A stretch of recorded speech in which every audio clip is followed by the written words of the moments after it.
Bienvenidos. Welcome. When the rest of the crew gets here, we'll enter this more formally through music and maybe nothing. My name is Lynn. I've been a rabbi for 52 years. I am one of the first 10 women in Jewish history to become a rabbi. And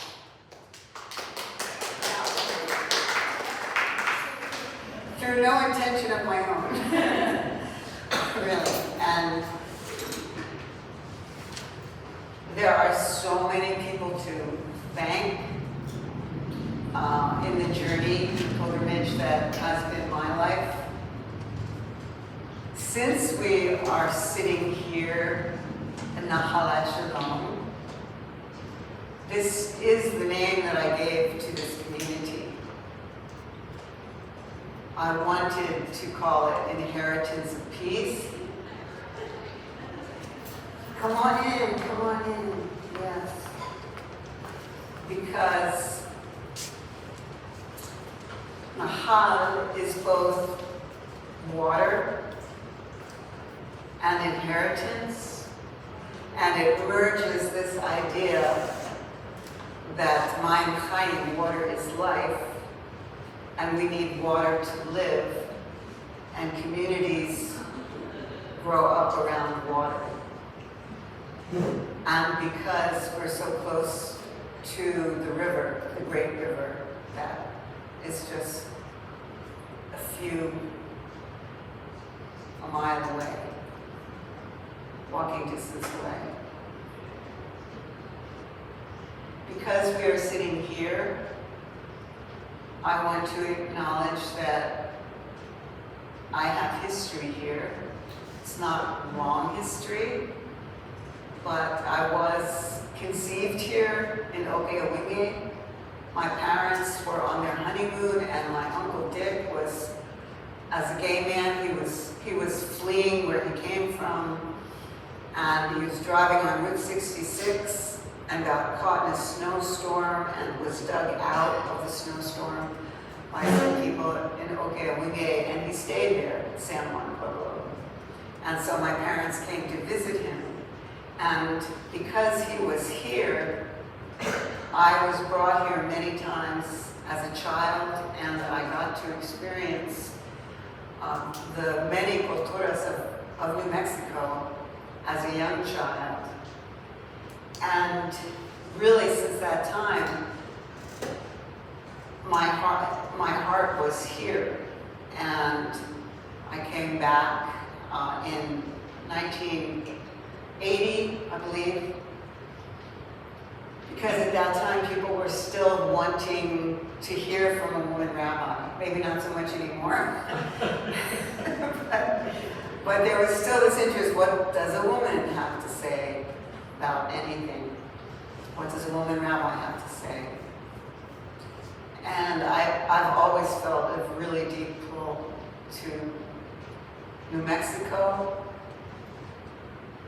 for so many different reasons. One really powerful reason for me is the language of art, of culture, and that cultural resistance as a way of survivance. This is a term that has been created through the Palestine struggle for liberation, survivance, what you need, the things that you need to bring in order to sustain when you are targeted for elimination. Being here in New Mexico as the first woman rabbi to be here, many people came to me carrying stories that they wanted to share with me. And as a person deeply rooted in Jewish culture and creativity, first as a feminist, needing to reshape and recreate a tradition which is incredibly patriarchal, in that women weren't allowed to, for a long time, were not allowed to hold the Torah, be counted as part of the prayer quorum, much less lead services in the context of a formal synagogue. Part of my life has been cultural reclamation. Well, what were women doing? Because to find out, to find a story that I could find myself in, as well as create a language of story that so many people who have been harmed in many ways by the tradition itself, for many reasons, could then feel welcome. And that meant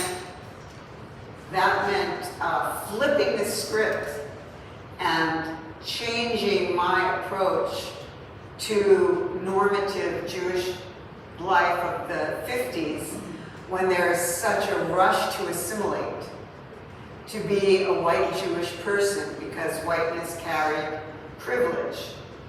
And, Jewish people across the board have always wondered and thought about, what does survivance take? How do we survive in the midst of those Jews who came from Christian lands, not as much from Muslim lands, right? We're really speaking about Jewish people who lived in Christian lands, carry a burden of harm because we're sinners. We're in the context of being sinners for not accepting a certain faith or a way of being. So this question for ourselves, what does it mean to heal the trauma that all Jewish people carry from those who have been impacted by Christian imperialism that got interwoven with colonialism? Well, these are really big questions.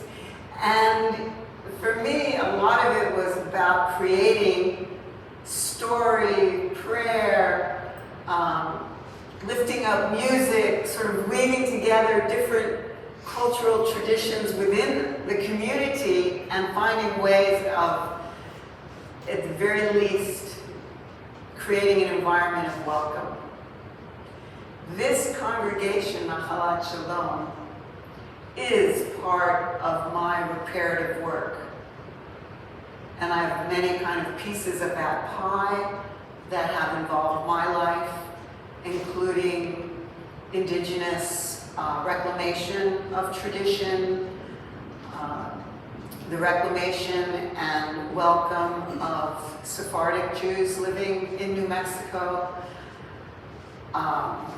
trans and queer communities who are multi-heritage and multi-faith, women. I mean, there's just a kind of people who've been brutalized by Orthodox Judaism. There's just kind of a very long list of ways that people have been harmed. And so what does it mean to create a culture of repair? Nahalat Shalom is really created, it was part of my vision to create a community where repair could happen, where people, first of all, felt welcome to share stories and be included as full participants. Each person's story is a precious bundle, and as many of my friends have said, when you walk through those doors, we don't really want to leave half of ourselves behind. We want to be able to bring our full self into the space and to be engaged with other people who are bringing their full selves. And we know that is a dialogue, that's a conversation where we are curious learners. We can't make generalizations about an entire group of people, which is in itself incredibly diverse. And so you can just see from the room, just physically looking around the room. This was once a Baptist church, and they almost didn't want to sell it to us when they found out that we were Jewish, but we persisted. And you can see this building represents 20 years of building till we could actually come together to create this kind of building. The first thing that we did is ripped up the pews so that we could dance. Because dancing is one of our strongest modalities of cultural reclamation. Because when we're sitting in chairs, we don't have full access to our bodies. So I do like to dance with people to begin with, as we did yesterday. But today, because creating a culture of repair in this system, which I prefer you not to take pictures of this yet, it will become available. Creating a culture of repair means healing our bodies, because our trauma lives inside us. Our trauma lives in our bodies. And so this first piece that we're going to share today is soul tending. These are the 4 spheres of practice in the kind of Jewish tradition that I practice, which is I am a Shomeret Shalom, someone who is committed to a path of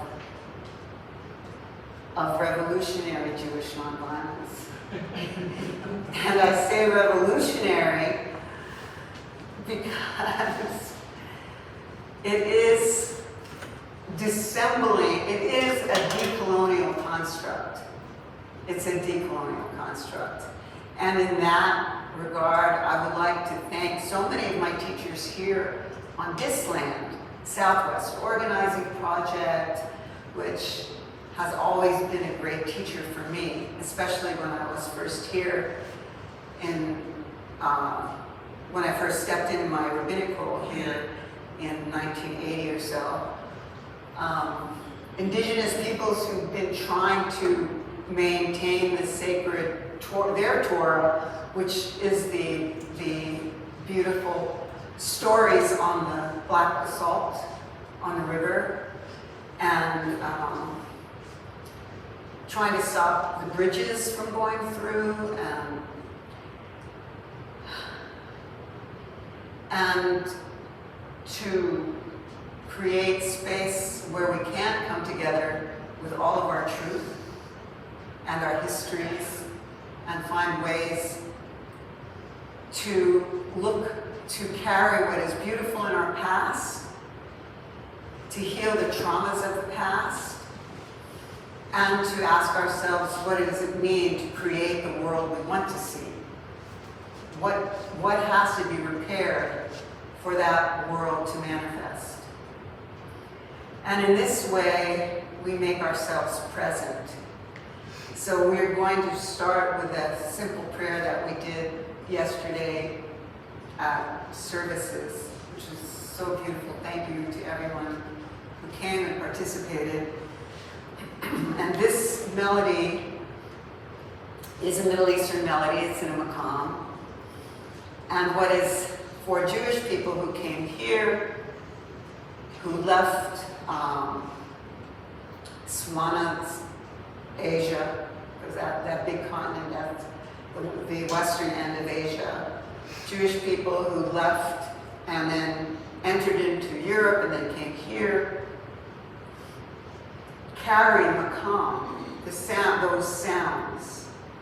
And part of reclaiming those sounds is rematriating, as my friend Karina Gould from the Ohlone people in California says, rematriating our cultural medicine. Some of you know this. So take a breath. Feel your body sitting in your chair. Allow yourselves to relax with your feet on the floor.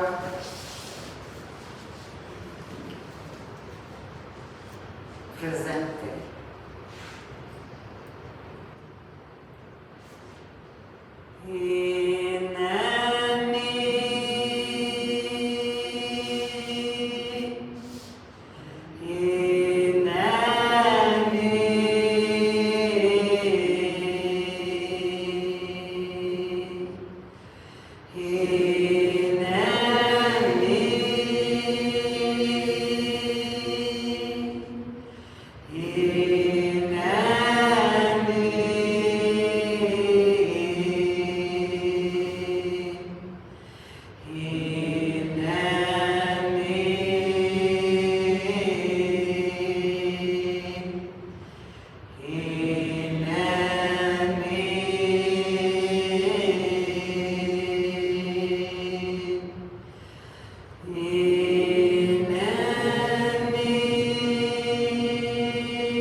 This is just a little altar,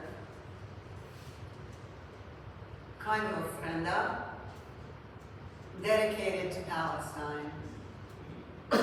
It is impossible for me, I'm not saying that's for everybody, but for me, it has been impossible since 1966, so that's longer than I've been a rabbi. When I first learned of the Nakba, of the catastrophic depopulation of Palestine in 1948, and having journeyed to Palestine and led over 15 delegations there, and been to high school in Israel, and been to college in Israel, and having a lot of friends that have been so wounded, especially by being soldiers. It is impossible for me to talk about creating a culture of repair in a decolonial context without first acknowledging the genocide that is happening. Some people remember me giving sermons here on Yom Kippurim. This was one of the first synagogues, the first communities that invited Palestinians to speak inside the synagogue, to hold events. The cost of creating a culture of repair is often alienation from one's own community. For me, and as I was listening to an Islamic scholar this morning, for me, my own concept is convivencia. Creating a culture of repair is about transformational solidarity. That means that many people will regard a person who, like myself, who is saying, our tradition teaches us that we were given Torah so there would be no shedders of blood among us. It is kind of not possible to honor that tradition of being a peacemaking people, of shalom, of peace being the main value, without acknowledging that our tradition is not about belief. It is about action. It is not about salvation. It is about reparations. It is about how we treat each other, not as an idea, but as a reality. And the only way one understands that is actually to be in the field and to be standing together with people who are deeply wounded as we speak and are experiencing deathly harm. This is not an easy road. This road requires moral courage, and it requires training, because it is not easy to step in without preparation, because it has, especially if one is already carrying trauma, to step into this role of creating a culture of repair first means drawing on one's own traditional methodologies of healing. This is our lifeblood. This is our method of survivance. But in a cultural world, in a colonial world, those methods, our language, our culture, our holy days, our time, our food, all of it is either appropriated as a kind of bauble that's for sale, or it's repressed, appropriated, or completely erased. And I'll give you one example. There are many examples here that these are stories not so much for me to share, but people who showed me things, took me into sacred and special places and showed me things that were so precious and meaningful to them, but had to be kept hidden. And even people who carried gestures, like this one, which any Jewish person would know, this is welcoming the light of the candles of Shabbat. So, to work into creating a culture of repair has meant for me, and as a communal leader, creating opportunities for healing. Yesterday I felt was one when we passed the Torah around and nobody was checked at the door, like, are you this much Jewish or that much Jewish? Are you really Jewish? Are you Jewish? Whatever. No, that's not a question we ask. Instead, even if people aren't holding the Torah right, whatever, it's to just really give back or make accessible the medicine that has kept us alive for over 3,000 years. Right? We're young-ish, especially when you're living here in this land, but still, that's a while, 3,000 years. And the fact that we are still here. And we have a system.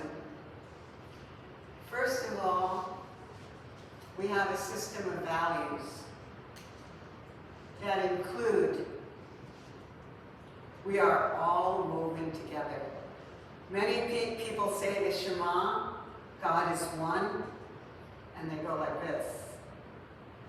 This is what I learned from the wonderful deaf community that educated me for the first 7 years of my life, for whom I served as rabbi. One. We are connected. Just as oppressions are interwoven, so are we. We are one humanity. That is the first principle. And it's not just a principle. In the Torah, the letters Ayin Dalet are raised for the prayer of the Shema. Listen, Israel, the spirit that binds us is one. And the Ayin of the Shema and the Dalet of the Echad spell witness. We are supposed to witness this, be a witness for this in the way that we conduct our lives. People speak a lot about love. In our tradition, love is not how we feel, but how we act. And for someone who reads the Torah, that phrase, love your neighbor as yourself, is bundled. And one of the protocols that it's bundled with is do not stand idly by the blood of your neighbors. Who is your neighbor? Humanity is your neighbor. That's why the Torah starts. Each human is created in the image. Whether you're a theological person or not, it still carries this value that each person is sacred across all borders, walls. We are sacred. If that is true, and we cannot stand idly by, we then must pursue justice. We are asked to pursue justice, not to wait, not to be silent so that we enjoy whatever, put the headaches aside, but to actively pursue, to go on a pilgrimage, if you like, to begin building the muscles of solidarity. And that is a skill. Like, how do we do that? there's more on that. For me, it means actively resisting war and the mechanics of war. And all the time we are doing this kind of reparative and resistance work. We are asked in our spiritual life to humanize people from beginning to end. That is it's rough. It's so challenging. But the idea is that if we want to create a culture of prayer, create a culture of repair, we have to continually see each other as a holy image. Some people, I realize, make that very challenging, and especially people who have stolen power and are intent upon harming as many people as possible. We have a method called tshuva. This method is over 2,000 years old, most likely much older, and it is part of our ritual life. But even though it's part of our ritual life, and it's a daily obligation, so it happens between people, but it's also a public obligation in our prayers, especially on the high holidays, when we confess the harms that we have caused. It is a collective confession, not an individual. We are not really praying for individual salvation. We are praying for collective repair, collective acknowledgement, because we realize it takes an entire community to hold the work of repair together so that we can support each other, comfort each other, be with each other, have enough room for people who are bogus, who don't want to talk to each other. We need a pretty large field in order to be able to process repair. So what does that actually look like? It's a 5-step process. The first is hakarat hachet, which means you acknowledge the harm. I should say there are petty inconveniences that where we just get on each other's nerves. Don't really rise to tshuva. There are massive harms and also abuse that tshuva is really aimed at. We check in once a year with our most beloved ones in our circle just to make sure, we're not carrying something around that's going to turn into a grudge, that's going to turn into small groups of people talking about other people and bringing them the elements of community. The community can dissolve over these things. So tshuva is also a way to keep processing what's going on a fairly regular basis. In the context of the really big things, like Palestine, like enslavement, so many things, like my first congregation was deaf. I don't know if any of you have watched. We won a deaf president that you can see on Apple right now, talking about the students of Gallaudet, who made a revolution. They were one of the first student encampments. That was in 1986. So bringing everybody into the circle, they taught me so much. So tshuva begins with helping each other acknowledge that there is harm being done. And to do that, you have to get through 5 layers of denial, at least. Nothing's wrong. Everything is just great. What are you talking about? Okay, something's wrong, but it's all their fault, right? Okay, something's wrong. We're really good people. Let us help you figure it out. And then once you kind of move through those stages of denial, there's a transformation that's a lot about humility and having spaciousness to take in the harm, and then to move towards solidarity, taking actions by people who are directly harmed to help guide, not to help, but to guide, to point the direction of what solidarity looks like in any particular situation.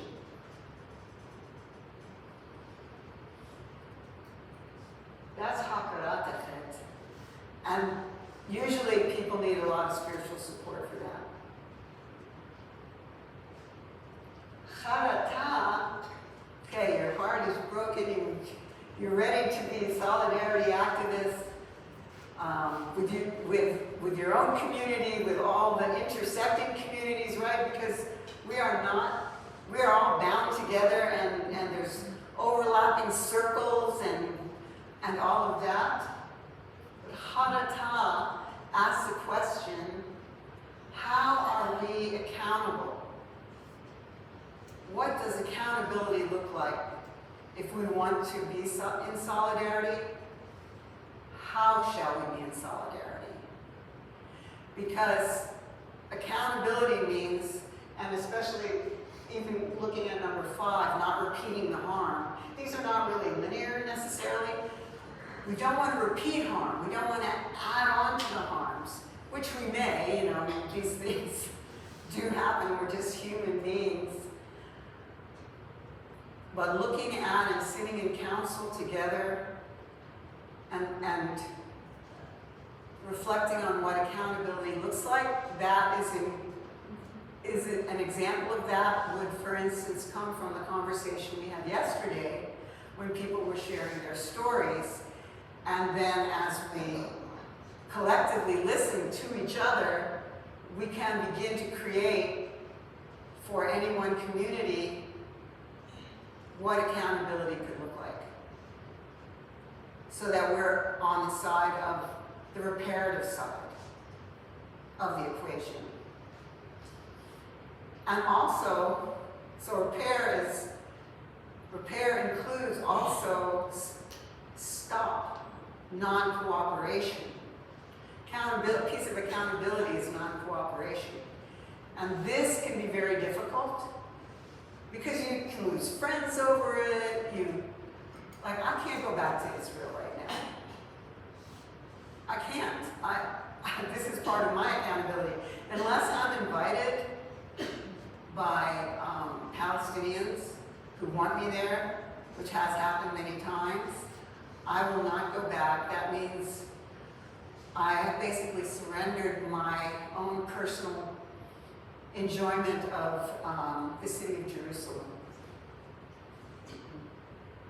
Because I know it's too much to visit my friends who have no access to Al-Quds, to Jerusalem, and so many other things. I can't go back.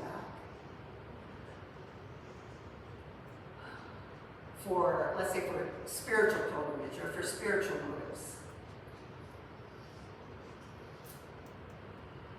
The next one, the open mouth, is changing the narrative, the normative narrative, which we all learned in school and so forth.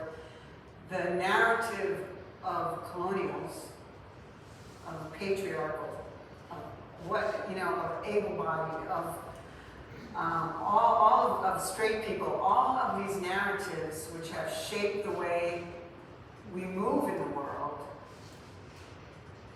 have to be disassembled through the truth-telling of people who are bearing the weight of the harm and the assault. And creating those kind of spaces for that to happen is part of the 5-step program of tshuva. Tshuva itself means a kind of spiral return. It's not going to be in the exact same place, right? But it's a kind of spiral return to a new formation of convivencia. And then there is reparations, pe'eram. What do we owe? We owe such a big debt, some of us, to other communities. Myself, speaking of myself, as I am Miriam Lynn, daughter of Sylvia, daughter of Bessie, daughter of Delia, daughter of Jenny, daughter of Henrietta, who came to Turtle Island in 1839. Because of my family and our history, I owe an ancestral debt. How do I pay it? Well, one way that I do pay it is, for instance, in Berkeley, where I'm living now, was to give shumi tax. Brilliant idea of Sefardí, of indigenous women there, especially Karina Gould, to ask organizations that they partner with to pay a tax, a reparations tax. And that reparations tax has actually resulted in them being able to rematriate about 2 acres of indigenous land right in the heart of Berkeley, where there's a shell mound. So another part of that reparations was for me, and to organize as many people as I could in terms of my own proximity to people, including the organization that I work for, where we were all on the same page with that, to go to zoning meetings, visit all the advocacy work, huge amounts of advocacy work. So reparations is both material, paying a debt, either through our own pockets, organizing our community, or demanding it from the state and from the federal government, to the advocacy work that we do until justice comes, which little pieces of it come. So basically it's a lifelong pursuit. It's just a way of life. It is a way of life. And even sometimes, when you think you've achieved something like reproductive rights, which I fought for, I'm 76, you can see it lost. History is not a straight line of progress. We know this. People are waking up to that, perhaps. And finally, tshuva asks the question, how do we create infrastructure, cultural infrastructure, so that we don't repeat harm? Because we don't want to keep repeating. And this is where legacy is important. This is where the culture of a community and the way it structures ceremony, holy days, cultural habits can hold a legacy in the teachings, so that the core pieces of what this means do not get lost. This requires a lot from our community because there's so many pieces, and because we have been so assimilated by Holocaust and colonial attitudes, beliefs, and behaviors. Nonetheless, it is something that we commit to, and those of us who are culture keepers, who are cultural tenders, tenders of that kind of art, we train the next generation. This is a legacy training, so that our own communities have people who can do the soul tending. This is what shomer means. The soul tending, the cultural arts tending, the wisdom tending, which is sort of the Torah of the oral traditions and the written traditions, which have a 3,000-year trajectory, and tending transformational solidarity. So this is the context of creating a culture of repair within a Jewish framework. And that's what I'll say now. And I think we have time. Is that right? Yeah. We have time. Yeah. We have time Yeah. for. I would really appreciate your reflections. You know, I'm sure there's always questions, but more like how it lands with you when you think about it. Yes. I wanted to say how much, when I think about the service yesterday, that was such, it was like layers of time from like generations. It was like on top of each other. And to see like my brother being able to do the opera, to see people that sound like people that are my people coming in, and our songs, and just to realize that, in fact, we just had a guy here that was from Cuba, that was from Salamanca originally. He's like, I want to know. We haven't forgot, deep inside of us, there's that yearning to be whole again with our people. And it meant so much, so thank you so much. Thank you, Ms. Leila.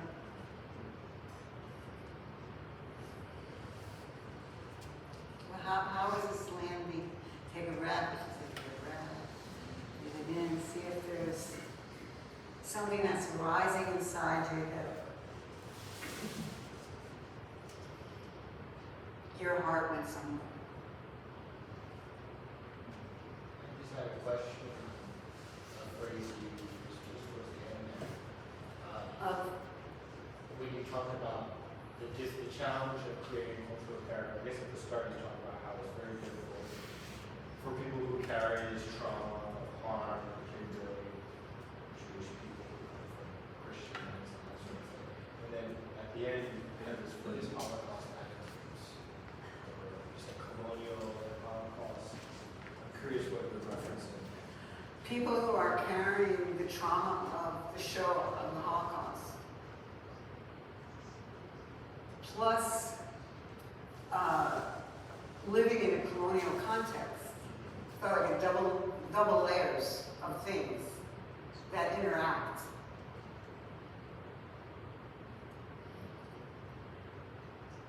These require us to take a somatic approach to our own healing so that we can develop the capacity not to stand idly by. It's a very healing, it turns out it's very healing, right? Because when we kind of just focus on our victimhood, not that we want to forget about the harms, right? But when we focus on that, it shuts us down to perhaps to places of healing we couldn't even imagine.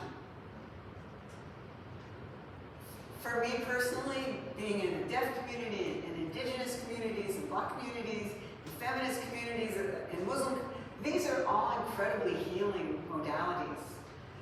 It has been so painful to journey to massacre sites. I've done a lot of that in my work. Journey to a site of massacre with people whose ancestors were massacred there, from Sabra and Shatila to places around here. I mean, it's just, you know,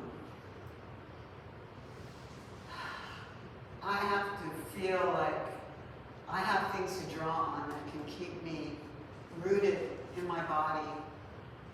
and to be able to see also the incredible, beautiful resistance. Muka'ama Jamila, this is what it's called in Arabic. It's a phrase in Arabic, beautiful resistance. And the idea that our tradition is so beautiful. It has so much beauty. And it is the beauty that we need to elevate. In addition to the somatic practices that we have, which are part of the beauty, the cultural practices. You know, for me, for instance, just coming into a synagogue, most synagogues are not that inspiring. You know, the architecture's not that inspiring. The community I don't feel the community in most places. And for me, that had to be really different. Every single piece of art that's here is from a community member. Every single piece of art. Even that one, which wasn't made by a community member, was found in a thrift shop in Mexico. And we brought it. It's a different. We have in our midst one of the most brilliant woodworkers. That's hardly a term that describes what Herschel does.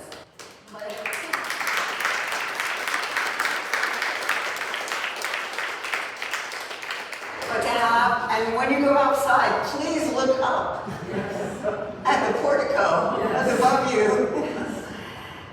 The ark, the table, everything about and Diane's amazing eternal light, a solar-powered eternal light. I mean, art is powerful healer, communal art. So we have to kind of reject the colonial images. 1,000 synagogues were destroyed during World War II in Europe. 1,000 of these incredibly beautiful Polish synagogues who have these amazing outside wooden formations, but inside the entire synagogue, and this is a 3,000-year-old practice, was basically a mural of the life of the community. You can see that here in people's creation of sacred spaces. So there's repair that we have to do for ourselves so that we can also be worthy allies, worthy, and we can then bounce off of each other, and share stories and appreciate all of the nuance and difference and the similarities and how all of this kind of fits together in a place so that everybody, including the non-human beings, can thrive, have a place to thrive. Yeah, I just thank you for sharing about Can you stand up? Yes, sorry. Thank you for sharing about the synagogues. I wanted to just respond to what Esteban shared and both the words and the heart. Thank you.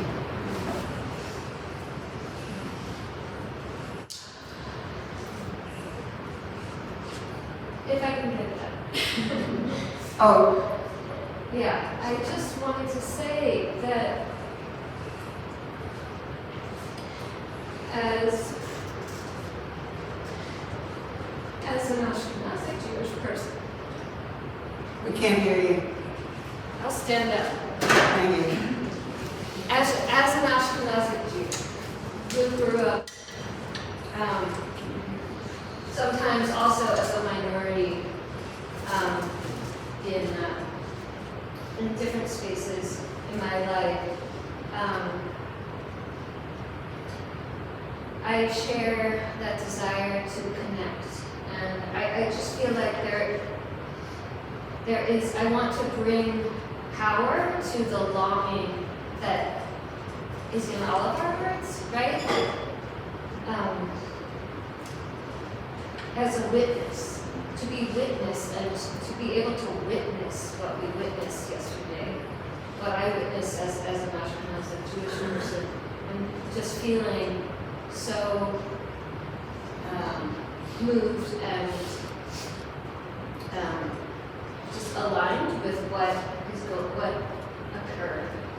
And just to emphasize, bring emphasis that there is also that longing for connection. It's not just a walk on the street. That's what I'm touching into and feeling in my body right now. And that inclusiveness is. We can share each other's joy. And as you know, those of you who are members of the congregation, one of the first things I try to do is also reinvigorate Ashkenazi culture. Because even when we say Ashkenormative, we really mean white. That's what we mean, white. So Ashkenazi Jews have also been deprived of our repertoire, our vast repertoire. So thank you, Beth.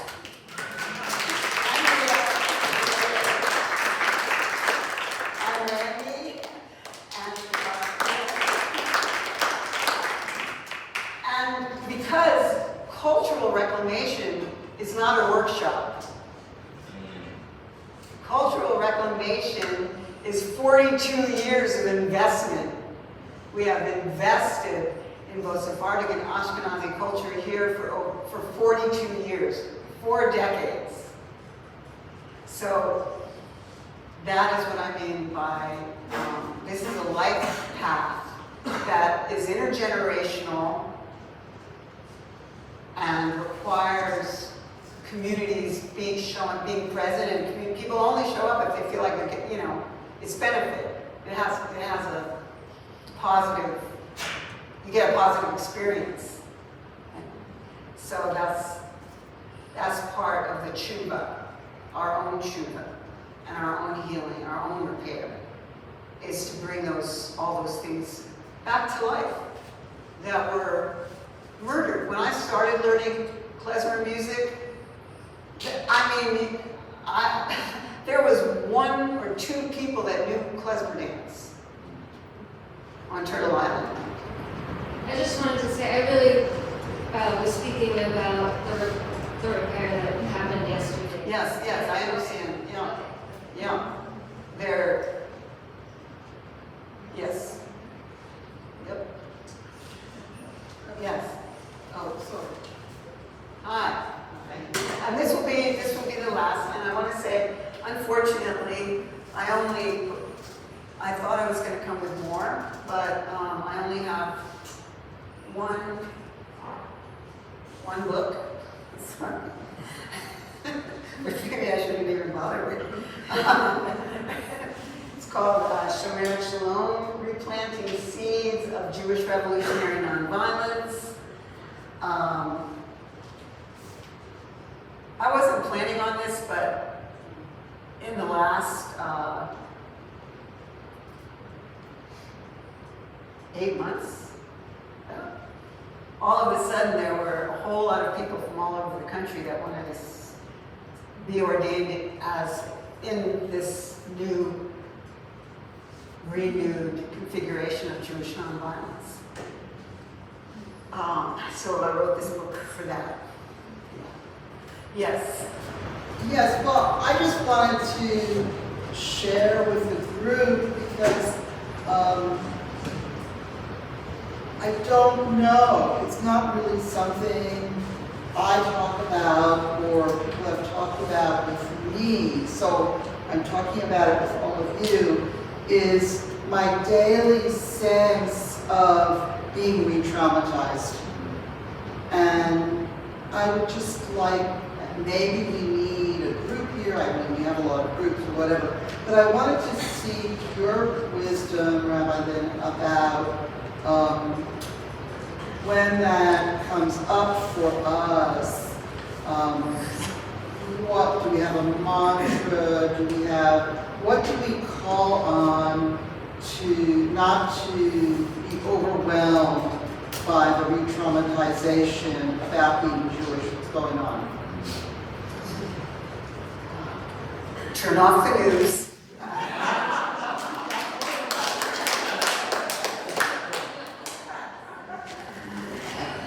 Do not doom scroll. You know.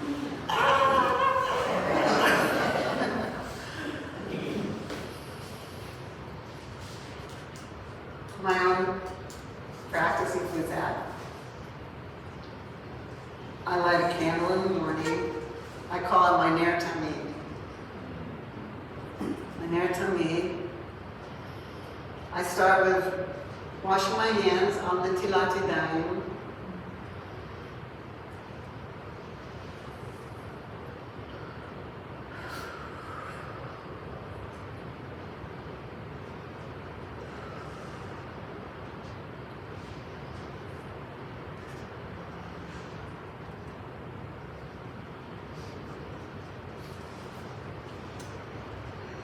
Now I take the beautiful fragrance created by Kat Macias, who made an essence of our time together. It smells like plums or something.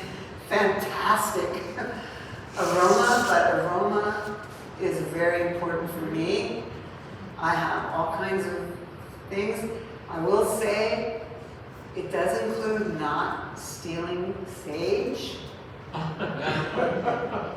Like, you know, so I've grown things, lavender, rosemary. I do not smudge, because that's not kosher for me, as a Shomer Shalom, because that's a stolen quantity. So, it's amazing. So, washing and then the Yehevaveh, which is, this is it. It's slower than this, but it's the kind of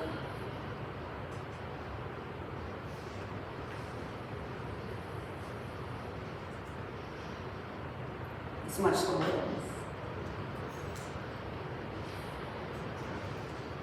4 times. And then depending on my mood, I'll probably paint.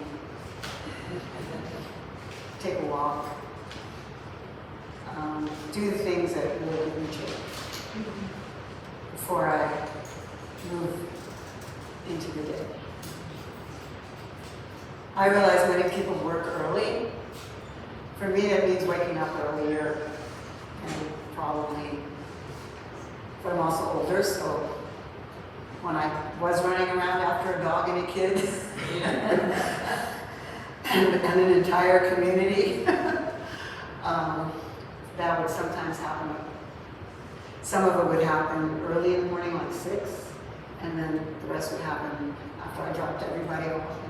I did not let people call me on the phone until 10.